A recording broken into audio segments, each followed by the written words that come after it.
টিকতে রাখবে না। এই বিশ্বাস ইসলামের এমন এক মৌলিক আকীদা যার অস্বীকারী সর্বসম্মতিক্রমে কাফের বা অমুসলিম।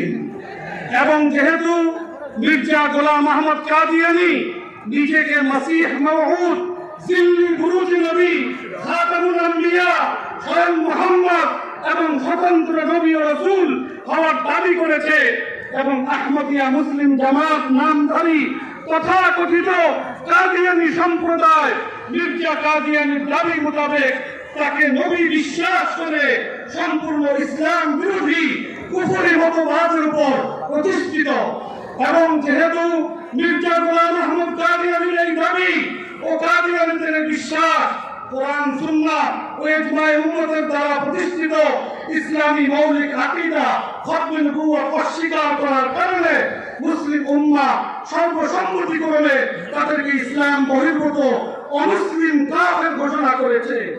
এবং যেহেতু 1974 সনে মক্কায় অনুষ্ঠিত মুসলিম ওয়ার্ল্ড লীগ রাবতা আল ইসলামীর আন্তর্জাতিক সম্মেলনে 144টি ইসলামিক সংগঠনের প্রতিনিধিরা সর্বসম্মতিক্রমে কাদিয়ানীদের উভয় গ্রুপ কাদিয়ানী ও লাহোরী জামাতকে ইসলামের গণ্ডি বহির্ভূত কাফের অমুসলিম ঘোষণা করেছে।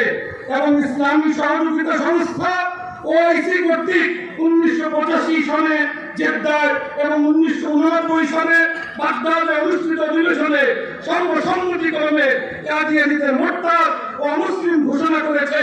এবং 1974 সালে পাকিস্তান জাতীয় সংসদ সর্বসম্মতিক্রমে সাংবিধানিকভাবে কাদিয়ানীদের অমুসলিম ঘোষণা করেছে। এছাড়া সৌদি আরব, মিশর, Iran, Kuwait, Qatar, Indonesia, Malaysia, Nigeria, Gambia, Algeria, Morocco সহ বিভিন্ন মুসলিম দেশ আনুষ্ঠানিকভাবে কাদিয়ানী মতবাদকে কুফরি মতবাদ বলে স্বীকৃতি দিয়েছে। এবং যেহেতু ব্রিটিশ ভারতের লাহোর হাইকোর্ট, পাকিস্তানের ফেডারেল শরিয়া কোর্ট সহ একাধিক আদালত এবং বাংলাদেশের উচ্চ আদালত একাধিক রায়ে কাদিয়ানী মতবাদকে ইসলাম বিরোধী ঘোষণা করেছে।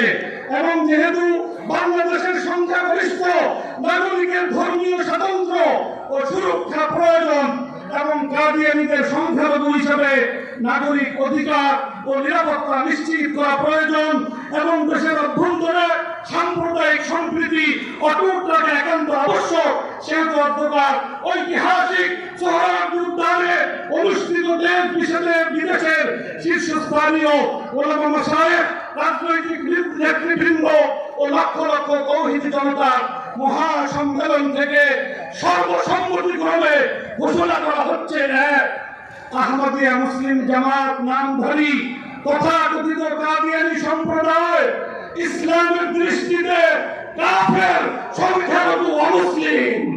এবং এই সম্প্রদায় আহমদিয়া মুসলিম জামাত নামে নিজেদের পরিচয় প্রদান করতে পারবে না। তারা সকল ক্ষেত্রে কাদিয়ানী সম্প্রদায় নামে পরিচিত হবে।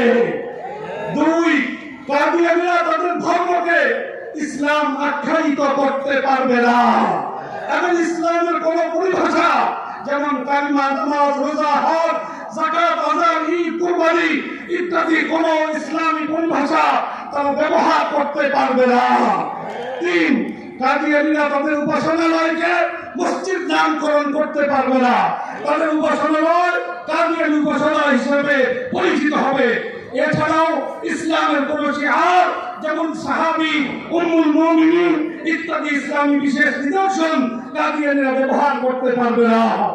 4, কাদিয়ানীদের সঙ্গে মুসলমানের বিবাহ